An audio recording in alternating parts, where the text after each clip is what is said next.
More than $4 billion went to full and limited service restaurants across California, but the data is clearly showing some businesses benefited a lot more than others.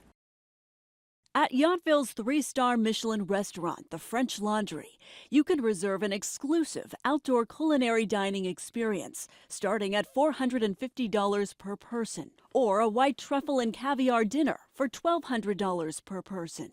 The 1,600-square-foot building, owned by celebrity chef Thomas Keller, approached more than 60 investors to launch the restaurant back in 1994. According to ABC7's analysis of newly released SBA data, French Laundry collectively received more than $2.4 million through the Paycheck Protection Program. That's 17 times more than the average loan full-service restaurants received in the Bay Area. You know what? I'm beyond angry. What can I do about it? Nothing. Dennis Berkowitz struggled to get just over $318,000 to save his San Mateo restaurant Vault 164. The loan amount wasn't enough to sustain his business. Berkowitz was forced to sell the restaurant in July. I was not happy. I've had a 40-year run in the restaurant business, and there's not many people that have had that run. So I consider myself fortunate. I really feel bad for the next generation of restaurateurs because they're screwed. According to data from the SBA, businesses affiliated with the French Laundry received 2 PPP loans, both approved on April 30th. The first loan was for more than $2.2 million to retain 163 employees. The second loan was for more than $194,000 to retain 5 employees. ABC7's analysis found French Laundry received more than 6 times what the average full-service Bay Area restaurant retaining 5 employees received.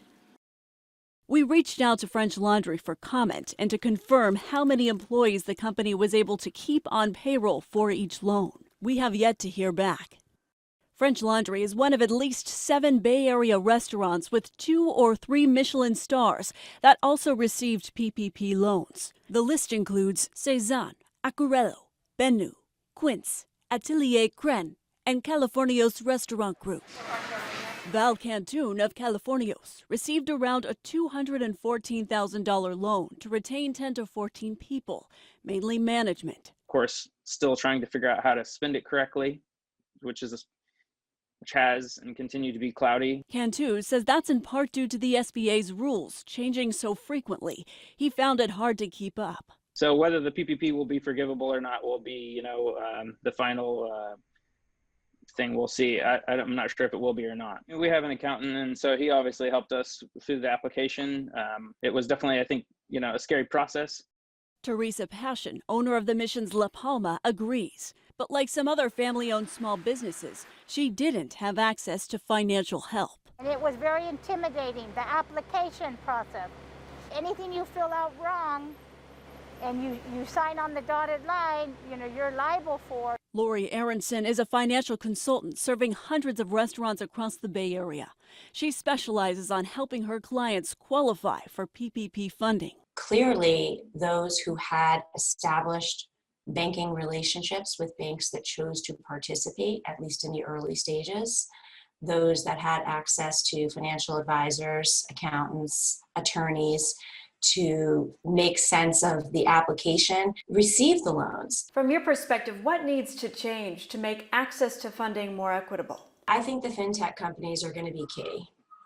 Because I think they leveled the playing field a lot in the late stages of the last round of PPP. Fintech companies, or in other words, online banking companies like Kabbage. More than 90% of the company's applicants have 10 or fewer employees.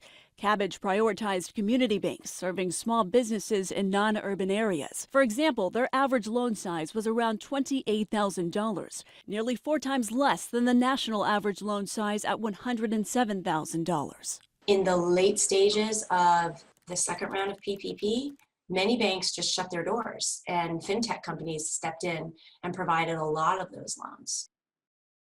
Out of all the approved loans in California, 91% of larger restaurants with 300 or more employees got their loan approved in April, versus only 52% of smaller restaurants with 100 or fewer employees.